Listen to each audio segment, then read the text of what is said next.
Hello friends, ഇന്ന് ഞാൻ വന്നിട്ടുള്ളത് ബദാമും ചെറിയേരിയും കൊണ്ടുള്ള ഒരു പായസത്തിൻ്റെ റെസിപ്പി ആയിട്ടാണ്. നല്ല ടേസ്റ്റാണ്, എല്ലാവരും ട്രൈ ചെയ്യണം.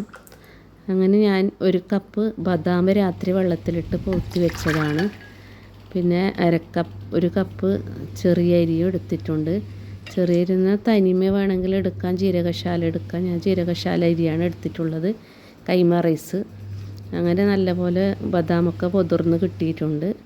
നമുക്ക് ആളനുസരിച്ച് വേണമെങ്കിൽ ഇങ്ങനെ ഉണ്ടാക്കാം. ഇപ്പോൾ 3 പേർക്കെല്ലാം ഉണ്ടാക്കുന്നെങ്കിൽ ഒരു പാക്കറ്റ് പാലിൽ ഒരു 25 ബദാമെല്ലാം ചേർത്തിട്ട് ഉണ്ടാക്കാം. കുറച്ച് അരിയും ബദാം കൂടുതലും അരി കുറച്ചിട്ട് എടുത്താലും നല്ല ടേസ്റ്റാണ്.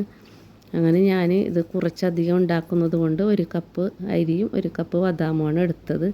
അങ്ങനെ തൊലിയെല്ലാം കളഞ്ഞ് നമുക്ക് മിക്സിയിലിട്ട് നല്ല മൈ പോലെ അരച്ചെടുക്കണം. തരിയൊന്നും ഇല്ലാതെ, ഒട്ടും തരിയൊന്നും ഉണ്ടാകാൻ പാടില്ല. നല്ല മയ്യായി അരച്ചെടുക്കണം. അങ്ങനെ ഇനി ഇത് ഉണ്ടാക്കുന്ന ഒരു പാത്രത്തിലേക്ക് ഞാൻ 2 പാക്കറ്റ് പാലാണ് എടുത്തിട്ടുള്ളത്.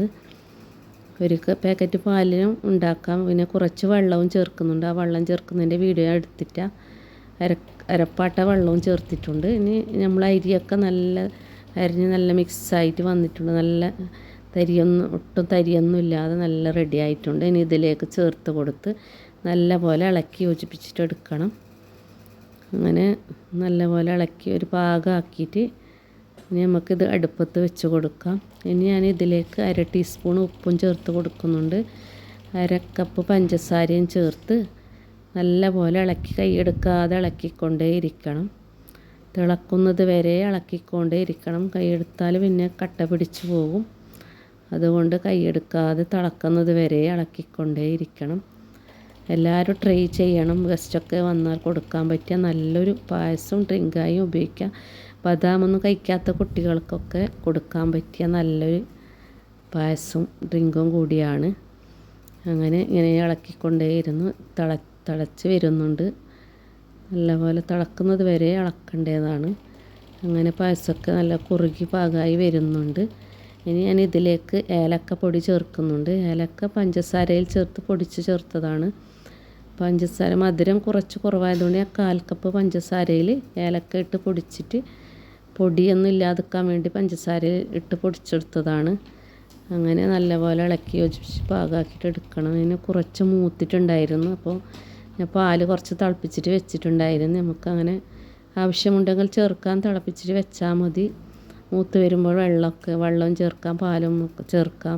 അങ്ങനെയെല്ലാം ചേർത്ത് ഇങ്ങനെ പാകപ്പെടുത്തി നല്ല പാകമായി വന്നിട്ടുണ്ട്. തിളച്ച് നല്ല കുറുകി നല്ല പാകത്തിനായി കിട്ടിയിട്ടുണ്ട്. ഇനി നമുക്ക് തീ ഓഫ് ചെയ്യാം. ഇനി ഇതിലേക്ക് മിൽക്ക് മെയ്ഡാണ് ഞാൻ ചേർത്ത് കൊടുക്കുന്നത്. 1/2 ടിന്ന് മിൽക്ക് മെയ്ഡാണ് ഞാൻ ചേർക്കുന്നത്. നമുക്ക് മധുരത്തിന് അനുസരിച്ച് എത്ര ചേർത്ത് കൊടുത്താൽ മതി. എനിക്ക് മധുരം ഇത് ചേർത്തിട്ട് നല്ല പാകമായിട്ട് കിട്ടിയിട്ടുണ്ട്. അങ്ങനെ എൻ്റെ അടുത്ത് പൊട്ടിച്ച് വെച്ച 1/2 ടിന്ന് മിൽക്ക് മെയ്ഡ് ഉണ്ടായിരുന്നു, അതാണ് ഞാൻ ചേർത്തത്.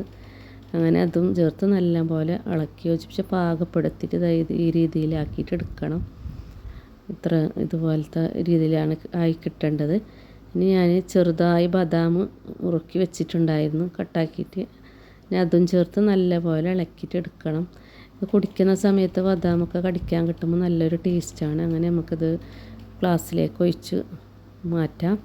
അങ്ങനെ എൻ്റെ ഈ വീഡിയോ ഇഷ്ടപ്പെട്ടാൽ ലൈക്ക് ചെയ്യണം, ഷെയർ ചെയ്യണം, സബ്സ്ക്രൈബും ചെയ്യണം. എല്ലാവരും ട്രൈ ചെയ്ത് ഉണ്ടാക്കി നോക്കണം. ഫീഡ്ബാക്ക് അറിയിക്കണം.